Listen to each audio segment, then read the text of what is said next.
Hi, I'm Chris Lapados Thanastasiopoulos. I'm kind of losing my voice. That portal still needs to be closed. If anybody has any tips, all ears. Uh, so today I'm going to be reviewing or uh, discussing a video I saw about Chinese laser satellites. So let's go watch the video. Now to a very unusual sight captured on camera. Japanese and local astronomers say a Chinese satellite was recently seen beaming down green lasers over the islands. This video captured atop the Subaru telescope on Mauna Kea, operated by the National Astronomical Observatory of Japan. Bryce Moore has the story. The lasers flash for just a couple seconds. Initially thought to be from a NASA altimeter satellite, the Japanese put out a correction note on Monday saying NASA scientists found a most likely candidate as the ACDL instrument by the Chinese Daki-1 AEMS satellite. I went to a University of Hawaii astronomer who read... Fair use, by the way. Thanks for putting this out, letting us know about some of this technology. I'm going to give him a thumbs up, actually, on this one. I'm not going to subscribe. But, yeah, so we've been discussing laser-powered drones, drones that don't require batteries or charging and can be sitting dormant for years. And it's interesting they're using this pattern here because this pattern can mask these kind of operations. And if you don't know what I'm talking about, it's possible to charge lasers, using lasers to charge drones.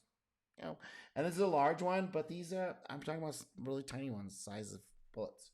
I'll leave links to this. But let's watch up on AEMS instruments. It's a Chinese satellite that is measuring pollutants, among other things. It has many different instruments on it, some kind of topographical mapping, or they're also used for measuring stuff in the Earth's atmosphere, and I think that's what it is, to environmental measurement satellite. I also... So this is about a year ago.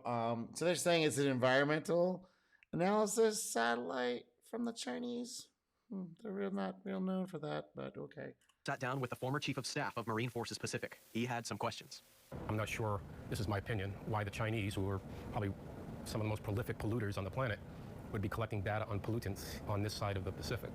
That's my first question. Both experts say this isn't explicitly a spy satellite. It is cataloged and known by governments around the world. The U.S. has satellites that do the same thing. So in this case... Okay, so we all do it, okay. Despite all of the flurry, well-deserved flurry about Chinese spy satellites and other devices, this one is just orbiting Earth and has a known orbit. The footage was taken January. Okay, so it can still do all this stuff with a known orbit. Very well-known tactics to, you know, have a dual purpose for military technology. It's well-known, classic maneuvers. February 28th, before the recent incident where a Chinese balloon traversed over the mainland U.S. before being shot down off the coast of South Carolina. Which brings the question, how much is the Chinese military seeing? They can shut down any communication nodes that they want if they believe that, I think, the public is getting too much information. So, yeah, I think it's more probably military than anything else. That's makes sense. I had to ask, is this a risk to locals, to Hawaii? Yeah, so it's not a risk. It's not that kind of thing. It could be, it's this thing. It's this thing. So there's how they power the drones. They can be sitting around forever, and they can be and totally powered up from remotely.